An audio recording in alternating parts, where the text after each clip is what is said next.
여러분은 내일 만약 내가 세상을 떠나게 된다면 자식들에게 무엇은 남겨주고 무엇은 정리할 것인지 생각해 본 적 있으신가요?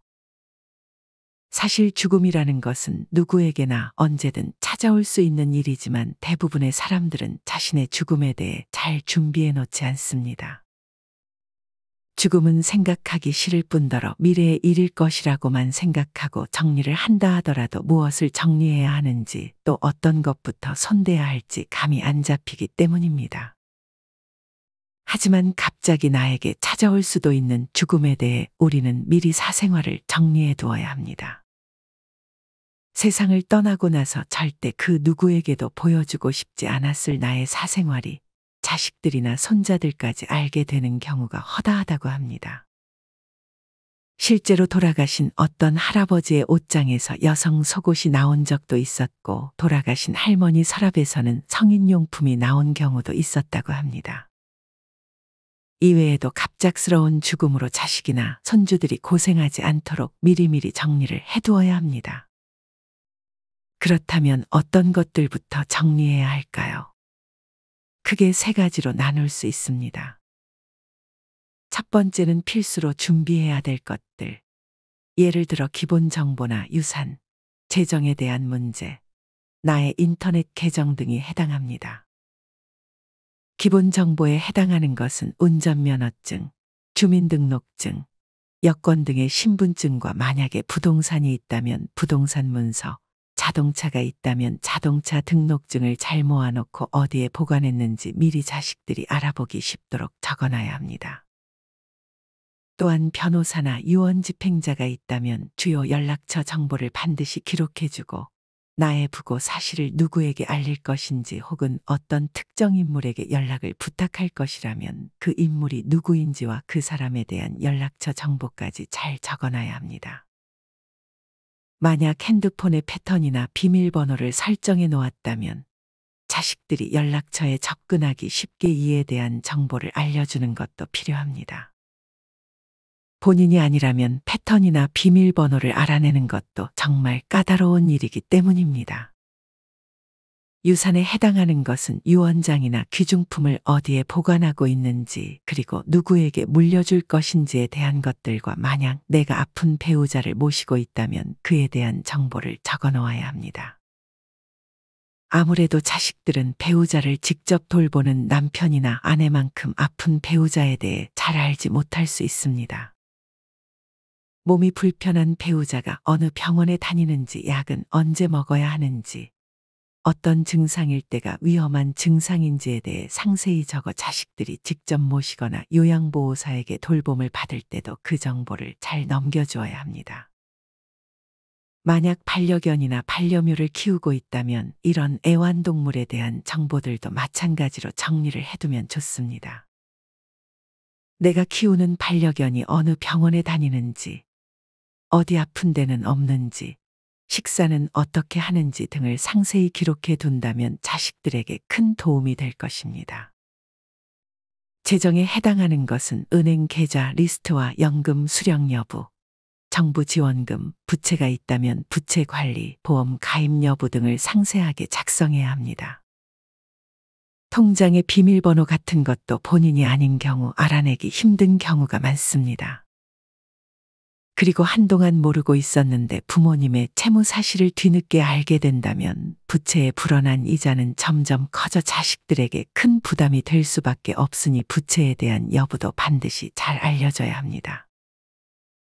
보험이나 연금, 정부 지원금, 모아놓은 예금이나 주식, 부동산에 대한 정보까지 깔끔하게 정리를 해서 자식들이 내가 떠난 후에 다투는 일이 없도록 자산이 누구에게 갈 것인지도 정해놓는 것이 좋습니다. 그리고 은근 신경 써야 하는 것이 바로 매달 빠져나가는 비용들을 정리하는 것입니다. 내가 인터넷에서 넷플릭스와 같은 돈이 드는 유료 구독을 하거나 한 달마다 돈이 빠져나가는 핸드폰 앱을 깔아 넣었다면 그와 관련한 아이디와 패스워드를 정리해서 자식들이 쉽게 그것들을 해제할 수 있도록 알려주어야 합니다. 이런 것들을 포함해 인터넷 계정 등에 대한 정보들도 자식들이 잘 알아볼 수 있도록 정리해야 합니다. 하지만 만약 인터넷 계정 중에 나의 사생활이 담긴 인터넷 계정이 있다면 그 계정은 미리미리 삭제하는 것이 좋습니다. 서론에서 말씀드렸듯 별로 자식들이나 손주들에게는 알리고 싶지 않은 내용들이 담겨 있을 수 있기 때문입니다. 내가 인터넷으로 어떤 기록을 남겼는지 정확하게 기억이 잘 안 나실 수도 있습니다. 그럴 때는 디지털 장의사를 찾을 수도 있습니다. 우리가 인터넷에 머무는 시간이 많아짐에 따라 우리가 남긴 그 흔적이 생각보다 많습니다. 예를 들어 갑자기 정치적 성향이 바뀌어서 특정 정치인을 옹호했던 댓글을 지우고 싶을 수도 있을 것이고, 이외에 그 어떤 경우에서라도 내가 쓴 댓글을 지우고 싶을 때가 있을 것입니다. 디지털 장의사는 이제 하나의 직업이 됐는데, 이들이 하는 일은 세상을 떠났거나 곧 떠날 사람들이 살아생전에 인터넷에 남긴 흔적들을 다 정리해주는 일을 합니다. 물론 유튜브에 남긴 댓글뿐 아니라 네이버 밴드, 카카오 스토리, 페이스북 등 SNS에 남긴 나의 글들까지 포함이 됩니다. 만약 정말 깔끔하게 이런 것들을 정리하고 싶다면 디지털 장의사에게 의뢰를 해보는 것도 한 방법인 점 참고하셨으면 좋겠습니다. 자식들이나 손주들을 고생시키지 않기 위해 미리 정리해 두어야 할 두 번째는 바로 나의 희망사항입니다. 여기에는 장례식을 어디서 하고 싶은지, 부고 알림은 누구에게 보낼 것인지와 연명치료 여부 등에 관한 것들이 해당합니다. 장례식 관련해서는 내가 원하는 장례식의 형식과 장례식의 장소를 미리 작성해 두고 나의 장례식에 자식들이 읽어주었으면 하는 기도나 시가 있다면 작성해 두는 것이 좋습니다. 이 밖에도 내 장례식장에 틀어줬으면 하는 음악이나 주도문, 초대하고 싶은 사람 명단뿐 아니라 장례식 비용은 어떻게 처리할 것인지, 그리고 시체 처리 방법, 즉 화장, 관, 에코장, 수목장 등에 대한 내용도 기록을 해주면 자식들이 이 문제로 고민하는 일이 없을 것입니다.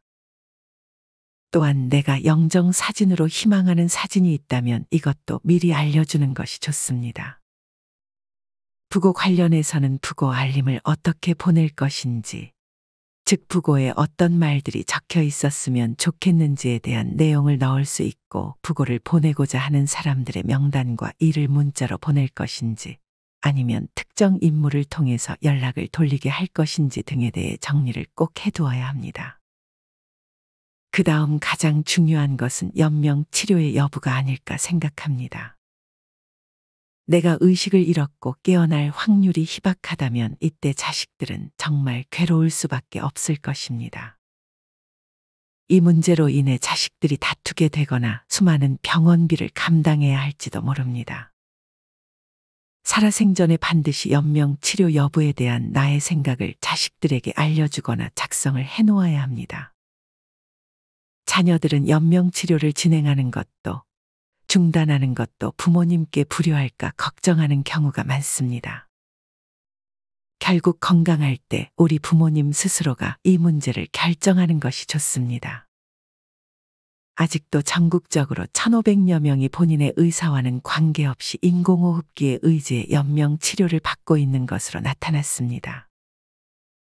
연명에 대한 의향을 밝히는 문서가 사전연명 의료의향서입니다.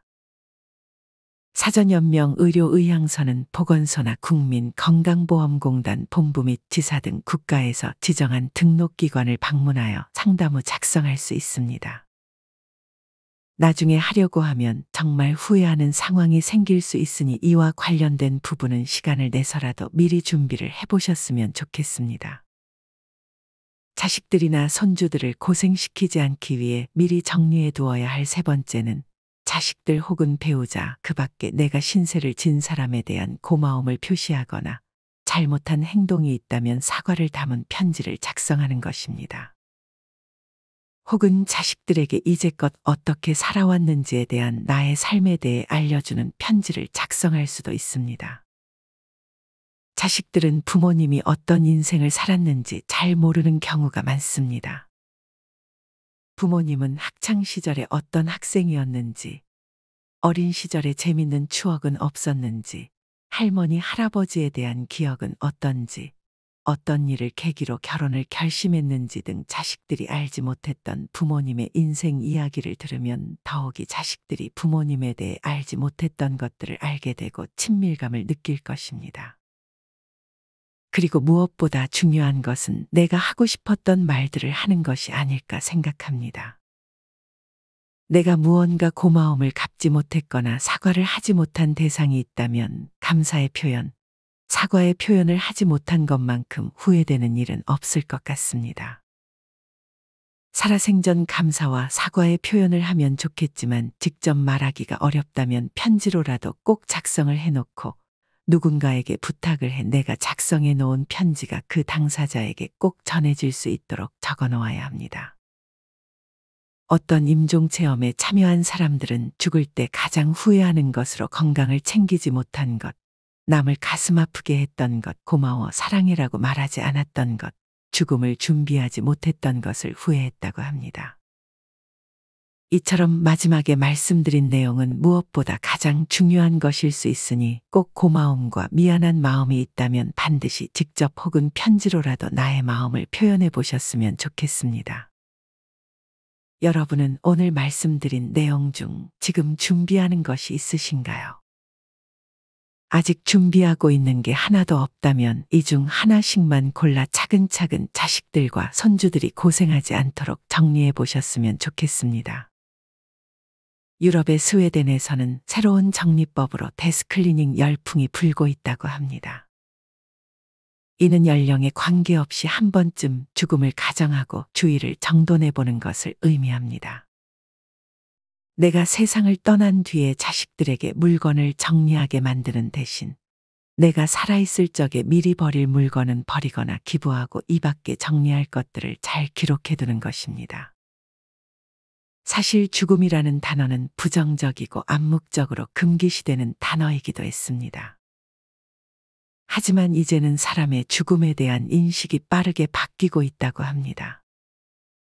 이제는 잘 먹고 잘 사는 웰빙을 대신해 품위 있게 죽자는 웰다잉이 전 세계적으로 퍼지고 있다고 합니다. 잘 사는 것만큼이나 품위 있게 죽음을 맞이하는 것도 매우 중요한 것 같습니다. 죽음을 부정적으로 생각하는 것보다 웰다잉을 위해 내가 지금 할 수 있는 것들을 하나씩 잘 실천해 보셨으면 좋겠습니다. 이상으로 오늘의 영상을 마치겠습니다. 우리 모든 구독자분들의 행복한 여생을 응원합니다.